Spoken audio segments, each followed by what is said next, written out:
The world of football with a soccer perspective. This is Soccer Today with Duane, Rollins and Kevin Laramee. Live on the Sports Podcasting Network.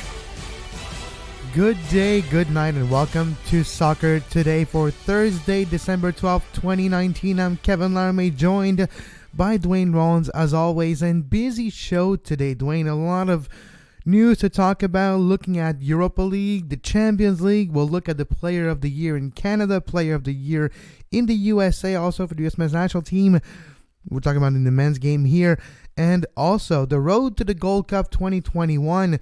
We know how the 4 remaining open spot will be determined for the 2021 Gold Cup. But first of all, how you doing, Duane? I'm doing well. It's a cold day here. It's supposed to get a little more milder this weekend, but I think we're in for the long haul now. But nonetheless, Christmas season going on. We'll get through this with all of our football talk. Excited. Watched a lot of great games over the last few days. Going to wrap up with the final game of the Europa this afternoon. Looking forward to that. So, December, 'tis the season for watching European football, really. I watched Al Sadd versus Yengen yesterday in the Club World Cup. Yengen actually took Al Sadd to extra time, but finished losing the game 3-1. That was unfortunate, one of the weirdest. And, I like indirect free kick. And there was one in this game. That tells you all you need to know. When a team concedes usually an indirect free kick, it tells you the level of Yengen. But good on them for bringing the club from Qatar to extra time. Well, can you imagine the thrill? I know he wasn't playing, but he's managing this team. You're a bunch of players from New Caledonia. You're one of them is an administrator at a private school. They're essentially just amateurs, and they're playing Xavi's team. Obviously, come on, man. That's the stuff of dreams. Yep, and the dream lasted a bit more than 90 minutes, but it did not continue. Again, this competition will continue this weekend, and we'll take a look at the games a bit more in depth in the next week. Big news coming out of Toronto. It was maybe the worst kept secret in Major League Soccer. Michael Bradley stays with TFC, but not as a DP. He is now a targeted allocation money player. This was never not going to happen. I know that a lot of TFC folks, they have the PTSD still. I'm not sure why. It's been a long time now. I've been doing preparation for our end of our decade end lists, and when you start to look at the decade, you can really clearly divide it between the first 5 years and the last 5 years in many ways and many different levels. Across international football, there's a divide that kind of starts there. MLS, there's a divide that kind of starts there, and there most definitely is a divide that starts there with TFC, because the last half of the decade, there's no PTSD. In fact, there's a lot of privilege and riches, right? They've seen a lot of good stuff. So the fact that they were going to somehow screw this up was never going to happen. And it's really an interesting signing to me, in that I've, lived in this city for 20 years now, for the most part. And I've seen a lot of high-profile signings, re-signings, negotiations for Toronto sports teams. I can't remember one that mattered as much to the team at hand that was handled as quietly and as efficiently as this one. Usually there's drama, and I guess maybe that's where some of the PTSD comes from too. Yeah. It just wasn't here. Kawhi, maybe that's where the PTSD comes from too, and that is a very topic, I guess, this morning, because, he was in Toronto last night, but did not necessarily play, but he got his ring. This is not a Raptors show. But just to continue, Michael Bradley will remain the heart of TFC for the next 2 years, and the fact that he's a TAM player now frees up a DP spot. What do you expect Toronto to do with that empty DP spot, knowing MLSC and Toronto FC, they're going to fill it, but with what type of player? Yeah, no. Well, I think they've been pretty clear that they're going to fill it with a forward player. I think that they believe that Doman Gonzalez, as a TAM signing last year, was enough on the defensive side of the game that if they sort of maybe add a few depth pieces there, that they might be able to get internally or develop from elsewhere in MLS, that they can handle any shortcomings they had at the back. And to be honest, it's hard to look at TFC 2019 and not think of them as a good defensive team. But if you look at TFC 2019, once Gonzalez sort of settled into that lineup, they weren't a bad MLS defensive team anymore. And maybe that's as good as they can be when they're going to spend as much as they want spend it. And they're pretty clearly, in my mind, going to spend it with a wide player. I put a tweet out a few minutes ago as a joke. Maybe as a bit of a wishful thinking joke, but a joke that and Robin might be, he might coax him out of retirement again. He said he might be. Have you? Oh no, it's fine. I always mixed up Robin and Snyder for some reason. Have you seen pictures of Wesley Snyder recently? Yeah, he's never coming out of retirement. But Arjen Robben, okay, maybe. Yeah, no, he just retired this year, so he retired in the summer. So yeah, he said he'd leave the door open. But it's that type is what I think that's the type of player that they want. Like that's I watched a lot of Bayern Munich over the past couple of years, as I've said many times before, and Robin was still a dominant player in Bundesliga last year, so he clearly could come to MLS and be just fine. But the point with that was that's the type of player that they want. They need a world-class wing type player. When I say world-class, I'm referring to MLS world-class, which, are guys that are just a tier below usually or on the end of their career, which is what I'm talking about here. So I think that's likely what they're targeting. They have, the creative guy in Puzuela, which was essentially brought in to replace Vasquez, as most people understand. Well, Vasquez wasn't a DP. He was. Yeah, he was the quality of one. So they, replaced him with Puzuela, who I think – over the course, it was mixed last year, but he started brilliantly, kind of faded in the middle, which you might understand having played it, an entire calendar year straight, and then came on a little bit at the end as well. So give him some rest, and I think that you're settled there. You brought in a TAM player and Gonzalez, who I think solidified the back line. You have Josie hopefully healthy, which, is always dangerous, but maybe you addressed the depth issue at the forward. Yeah, Mullins coming back if he wants to, and you as a third option, hopefully you can get something to back him up. And then you look at the creativity off the wings, that sort of spark that was lost when Giovinco was left to open up things for the 9, for Josie or whoever's up there, and that's what they need. And, I think they've been pretty clear that they want it to be a wide player, which is, in line with the rest of the world right now. Yep, no, it is. You mentioned Giovinco. Let's put it out there. The rumor of him wanting to come back to Toronto is not dying. Anything true in that rumor, do you think? Is it even possible? Right now, Giovinco is with Al Hilal in the Club World Cup, playing in Saudi Arabia. Any chance he ever comes back to Toronto? I'm looking forward to waking up Saturday morning to watch Sebastian Giovinco on TV again. I'm not going to lie, and I think a lot of TFC fans feel the same way. But a lot of what is being fueled here is that kind of thinking more than anything real. Now, that said, they have spoken. I mean, Giovinco's family still lives in Toronto. He is in Toronto a lot, more than people realize. He had a much better relationship with management than people think, too, just because he left because he felt that the offer wasn't good enough. Him and his agent, I should say, felt that the offer was not good enough. He has the idea that he has expressed an interest to return to Toronto is not fiction. The idea that they can figure a way to do that is probably a bit of fiction. The question of whether they should, well, that's a more interesting one because Giovinco is not the pure winger that we spoke of. He does have that sort of creativity and that freestyle kind of style to him. Obviously, the free kicks don't go away. He'd still be a star on that level and probably score 5 or 6 goals just off of dead balls in the year if he were to come back. But so I don't think if he were to walk through the door and go, I'd like to be a TAM player, please. They're writing a check that day, right? They'd have to trade to get the allocation order first. Well, yeah. That's another issue altogether. But they're figuring it out now. For them to spend their DP money on him, that's a completely different story. And for that one, I think you do have to take a step back as a TFC fan and take your fan hat off, and which I'm not judging at all because, as I said, I'm waking up Saturday morning to watch him because he was brilliant to watch, and I missed watching him last year. But yeah, you got to take the fan hat off in this particular case and go, is he the right kind of player for what they need to get over the top in 2019? If there was no cap, no limitation of the type of players you can win, and sure, what the hell.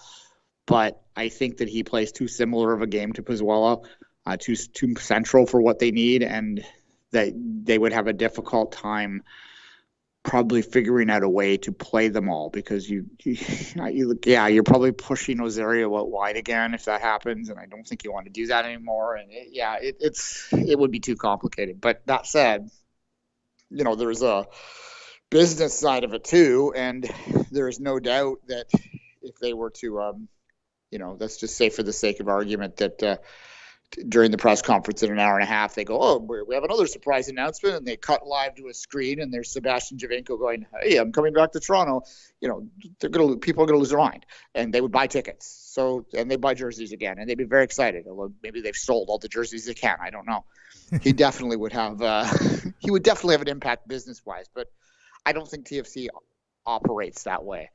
I mean, there's a perception for those outside the Toronto market to want to paint MLSE as completely business focused, but that's not the reality of how they've operated on any of their sports for about 5 or 6 years. So I don't think that will happen. But it's nice to think of it. It's nice to have a player like that. And maybe one day, when his contract runs out, maybe you bring him back as a bench player at that point because he lives here anyway. Maybe. I'm not holding that against. There's nothing wrong with that in sports in general, bringing back a legend at the end. I think that sports fans sometimes get too caught up in the we can't be too emotional, blah, blah, blah. Of course you can. You should be emotional. That's what the damn thing's about. But you do have to, temper that with a little bit of expectations. If you're, bringing him in at $10 million, it's easy to spend someone else's money, right? So, yeah. Yep, and we'll keep an eye. In other news, Jonathan David has been named Canada Player of the Year for 2019 for his contribution with the men's national team in the Gold Cup this summer, Golden Boot, and also a few crucial important goals throughout the year for the men's national team, and also played amazingly for his Belgium side again. So, Jonathan David, Canadian Player of the Year.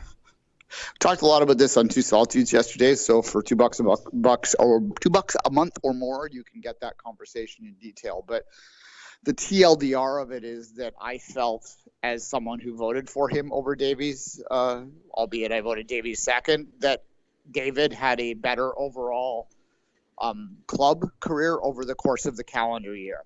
Now, had the vote taken place today instead of 3 weeks ago, which sounds ridiculous, but it really in this case isn't, I might have gone Davies instead for the very reason he has clearly demonstrated that he is the starting left back for Bayern Munich now.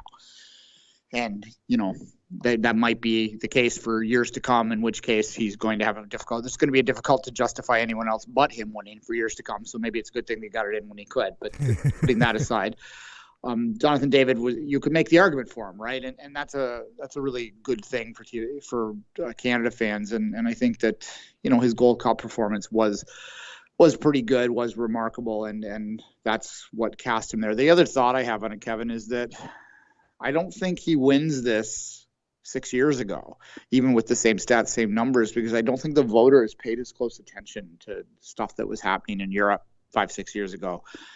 The overall voting base for Canadian Men's Player of the Year and Women's Player of the Year is a little more informed now than it was in the past, and I think that this is an indication of that. And I applaud that. I think that it's a worthwhile pick, and I'm glad that he won it. Tough time for him personally, obviously. We've talked about that, but too bad. I don't think this is going to erase the pain of that, but maybe it will help him honor the memory of his mother a little bit more.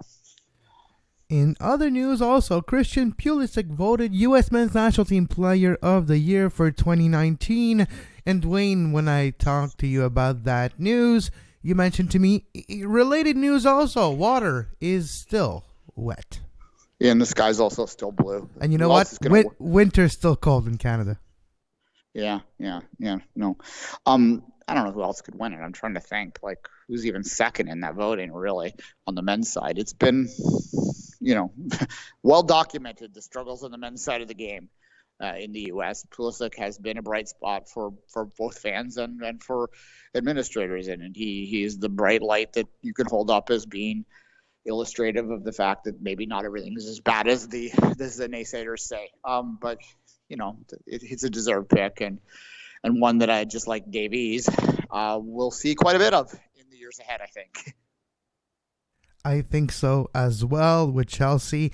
Of course, he finally broke through the starting 11, playing really well for Chelsea over the last few weeks, and of course played well for the national team this summer and the Gold Cup and other competition he has been a part of, like the CONCACAF Nations League, which they win their group and they're going to the finals of that tournament. So I don't know what else to say about J. Dave and Pulisic, but congratulations to both players, respectively, U.S. Men's National Team and Canadian Player of the Year.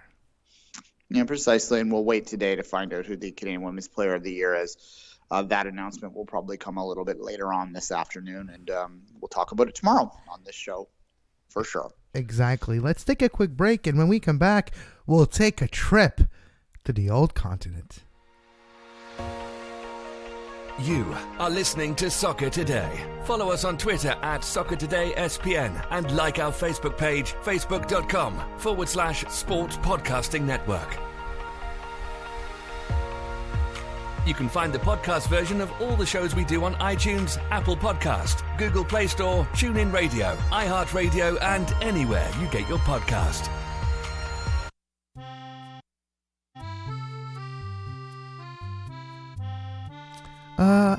Yes, it's me. We're traveling today. We're going to the old continent. Yes, it's Duane's Europa vacation. Ouais, Duane. Alors, how was your flight? Good flight. I'm not going to put the French accent on. That's no. Okay. Kevin can do it. He's allowed. Yes, I'm allowed because I can. Yes, we're going to talk about the Europa League in a second. Today is the last day of the group stage of the Europa League, so there's about 2,000 games today. But Duane, can you give us a TLDR version of Europa League today? All right. Here's what we're going to do. We're going to start with this. There are 18 of the 32 teams that are going to be in the final 32 already decided heading into this. That's a combination of the teams that have clinched through the group stages and the teams that dropped down, the 8 teams that dropped down yesterday. Quickly, they are Sevilla, Port Sporting, Celtic, Espanyol, Ghent, Wolfsburg, Braga, Wolves, United, AZ, Club Brugge, so get your oons going there, Olympiacos, Inter, Red Bull Salzburg, and Ajax. So it's not a bad lineup going there. Several games going on today that are of interest. I have highlighted 2 for your viewing pleasure, folks, for your DAZN viewing pleasure or your ESPN Plus viewing pleasure in the States. I am going to pick for my 12:55 game today, Standard Liège versus Arsenal. That is a game that Arsenal desperately needs to win to ensure themselves a trip to the final 32, which I think everyone understands is Arsenal's only pathway to the Champions League next year right now. They are currently up in a Group F by 1 point over Anderlecht. Liège is 7 points, so they could also advance with a win over Arsenal, so that is a big game there. That is my 12:55 game. My 3 p.m. game is Mönchengladbach versus Istanbul Başakşehir, which I can never say properly, but the third team in Istanbul that wears orange. So anyway, that group is 8-7. Roma is the other team in there. Mönchengladbach, of course, leading the Bundesliga right now. Not as doing as well in Europa League, but it would be very interesting to see if they can advance. That is my pick for 3 o'clock. If you want a second game for 3 o'clock and you like your soccer with a little bit of a Scottish edge, Rangers v Young Boys, because that is a battle for Rangers to advance to the round of 32, which would be a long way back for a club that was a long way down after the financial troubles of the last decade. Hell of a lot more games going on, though. So there's something for everyone if you really want. That is your Europa League look, your 2 minutes of Europa, my Europa vacation for December 13th. Yes, alors this was a European vacation, but today we're going to stay a little bit longer on the old continent because I'm going to drop the accent right about now. Champions League has wrapped up its group stage, and we know who moves on in the Champions League. Duane, let's start with, first of all, stopping that damn music, and with Group A. Oh, shocking! PSG and Real Madrid out of Group A. Yeah, well, water rat wet, as we said earlier. Look, PSG, I think, arguably, it's a weird year in Europe. The best teams got through. There was an article in The Guardian today that talked about how, the top 16, basically 10 of the top 16 financial teams in the world are in the final 16 right now. There have been very few upsets. The closest thing to an upset is Leipzig getting through.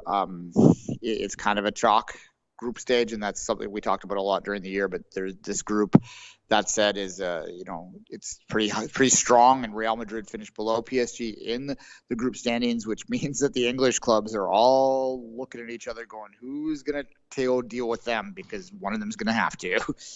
Yep, one of them's gonna have to. Group B, Bayern Munich, Tottenham. Also water, still wet, snow is still falling. We are in Canada. Bayern Munich winning the group with 15 points. Tottenham second with 10 points. The special one is going back to the knockout stage. Yeah, Bayern went perfect through this. That is historic for them, historic for German teams. They're playing that up quite a bit. And Bayern Munich has been weird this year. They have looked really good in Europe. They have not looked so good in the league.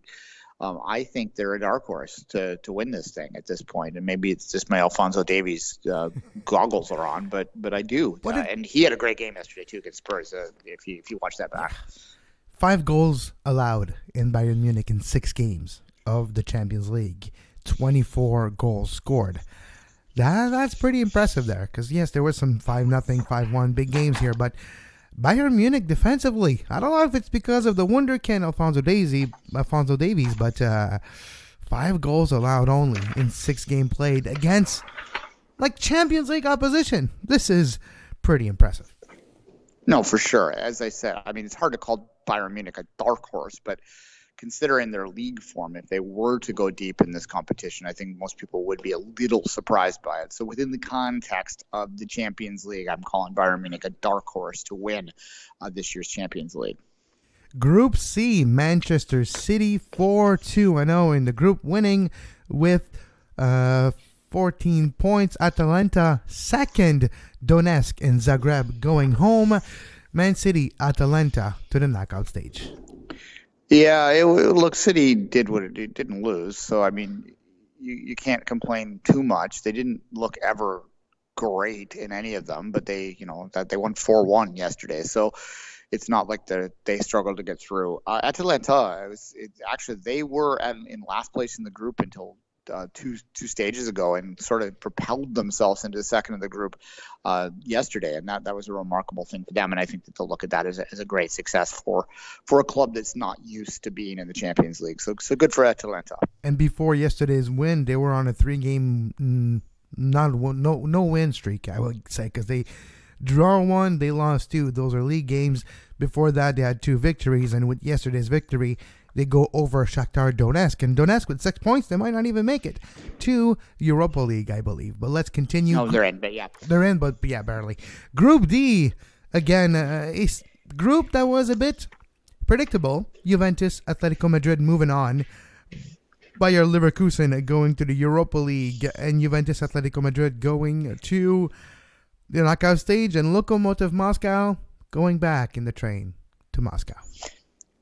Yeah, and again, this is another. If you look at the way the draw is made for the final 16, you can't play a team from your group. You can't play a team from your country in the round of 16. After that, the country rule, everything's out the window. You get who you get. In this particular case, if you look at the English teams that have won their group, they're Real Madrid, Atletico Madrid. The 2 Madrid clubs are both there as huge banana peels for the big clubs that have won their group. So it's a tough draw for the English teams in the round of 16. Moving on to Group E, Liverpool winning the group 4-1-1. Napoli second. Moving on to the knockout stage, Liverpool and Napoli.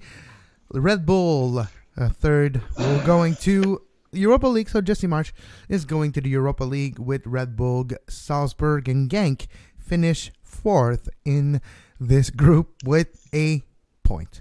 A single and lonely point. Ghent is Genk. Yeah, Genk. No, I know I'm talking about Ghent, though. Ghent, the other GNT over there with the Canadian connections, because I'm calling Pozuelo Canadian now. They advanced in the Europa League. So the Genks can still perhaps play each other. I know they can't now this year because he's out, but nonetheless, look, Salzburg has actually played very good against Liverpool yesterday, and it was a tight group right to the end. Liverpool, had they scored late, not late, but they scored relatively late for their own comfort level to get the goal, and then Salah scored this insane angle goal to put it away. But the Salzburg really showed well for their first appearance in the Champions League, and will be a tough out in the Europa League. And it won't be their last appearance in the Champions League, I believe. Group F, Destination F. That's what it looked like, that group. And Inter Milan is the one going to the Europa League. Barcelona with their B team doing pretty well this week. But Barcelona, Dortmund moving on to the knockout stage. Inter Milan, third, going to Europa League. And Slavia Praha going home. Precisely. Again, I go on with the look at some of those teams in the second place in their group. You've got Napoli, Dortmund, Real Madrid, Atletico Madrid. There are some tough outs for the teams that won their group next time, and that's just an example of how strong everything is once you get to the round of 16. It's maybe boring up till then, but once you get to the knockout stage, it is a battle royale in a truest sense. So we'll look forward to that in February. Got some time for that though. February is going to be insane with the CONCACAF Champions League, the Europa Champions League, Major League Soccer starting. Yeah, there's going to be a few insane weeks in February, and we're looking forward to it. The last two groups in the Champions League, RB Leipzig winning their group, moving on, and Olympique Lyon finishing second, Benfica and Zenit both on 7 points. But because of differential by one goal only, Benfica moves on to Europa League, and Zenit goes home by a single goal. The differential of a single goal makes the big difference for Benfica. Yeah, Benfica scrambled their way in. It hasn't been a great few years for the Portuguese league in the European competition. Benfica having been the power of that country for a long time has not really looked great in European competition. They didn't look great in this one either, but they did scrape through to the Europa League, which I think does matter. I mean, I know a lot of us, particularly in this part of the world, kind of look down our nose at Europa, but there's money involved in that. There's coefficient ranking points that matter to their federation. So these are all big moments here. But Lyon is the one team that everyone that finished first in their group that are going to be looking at and going, can we please, I want to go to France. I want to go to France, please. I can take Lyon. Please don't give me Real Madrid because they finished second too. Yeah. And speaking of Group H, Valencia winning Group H. A bit of a surprise when we handicapped this group at the beginning of the group stage. Chelsea second, both equal on points, equal on differentials. It's the goals allowed that has been the difference here for Chelsea finishing second, Ajax finishing third and going to Europa League, Lille going home.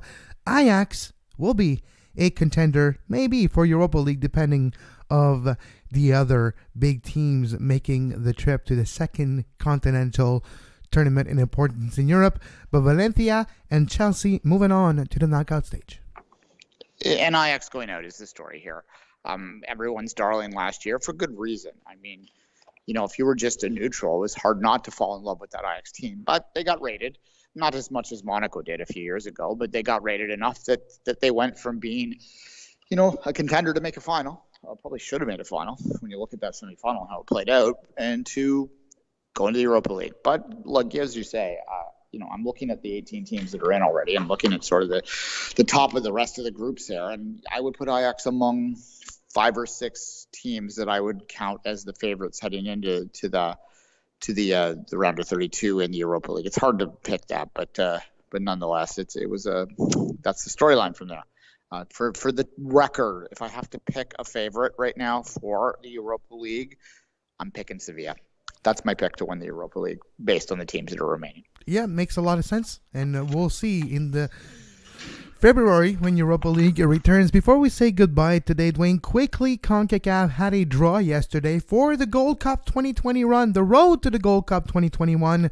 We know 12 teams so far of the 16 teams that will take part in the 2021 tournament. 4 spots are up for grabs, and there's a playoff system with 2 rounds that are going to happen to determine who is going to go to the World Cup in 2021, who's going to join Canada and who's going to join the other countries that have qualified, like USA, Jamaica, Grenada, Honduras, Mexico, El Salvador, Costa Rica, Curacao, Martinique, Suriname, and Panama, to not name them all, which I just did. But here's the matchup, Duane. Guadeloupe versus Saint Vincent de Grenadines, Barbados, Guyana, Bahamas versus French Guyana, Guatemala versus Montserrat, and the winners of these matchups will face, respectively, Haiti, Trinidad and Tobago, Bermuda, and Cuba, and the winners of these respective matchup will qualify for Gold Cup 2021. Yeah, this is all based on the League of Nations or the Nations League play. Unlike World Cup qualifying, I have no problem with using the Nations League to qualify for the Gold Cup. In fact, that's what its purpose should be. It should not be to be ass backwards way into the World Cup, but that's a topic that we have beaten to death and probably will again in March. But nonetheless, it's what I'm more interested in seeing around these. Look, it's big for those nations. People that crap on the Gold Cup ignore how important it is for smaller nations, how important it was for a nation like Bermuda to get there last time, how important it is for even countries like Haiti to continue their forward momentum by getting back to another one. They have to win a tie to get there. But for the rest of us, we kind of don't tune in until it's time to actually play the tournament. But just as a little bit, it's nice to have a proper qualifying for it that involves all the nations. I've said that for ages, that Canada needed to go through World Cup qualifying, and they do now. So that's a positive, and we can worry about the World Cup stuff when we start to go through that slug of a repechage next year. Next August it'll start. Yay. Exactly, next August. It will start tomorrow. On the show, we'll be joined by Travis Clark to talk about the College Cup. Yes, our annual conversation about college soccer with Travis Clark. Well, we have a couple of those. Of course, the draft time this time and the beginning of the NCAA season, but the College Cup is this weekend in the NCAA, and we'll talk about it tomorrow with our favorite college football, the actual college football, like proper football, Travis Clark, tomorrow on the show. On that note, you can follow Duane on social media at 24th Minute, myself at Kev Laramee, and this show at Soccer Today SPN. You want to learn more about Canadian soccer and other bonus shows also available on our Patreon feed, patreon.com/sportspodcast network. This week, you have 5 Rings Extra special on Russia and the 4 years ban. You have a Soccer Today Presents talking about, first of all, Two Salted Soccer Podcast with Colin Vance. We've talked about the CONCACAF Champions League draw on Sunday night as well. A few extra shows this week on our Patreon feed, and make sure you go and subscribe and support us. This is how we make our living here. And you can go to patreon.com/sportspodcast network, and we'll be back tomorrow. And until then, have a great soccer. You can find the podcast version of all the shows we do on iTunes, Apple Podcast, Google Play Store, TuneIn Radio, iHeartRadio, and anywhere you get your podcast.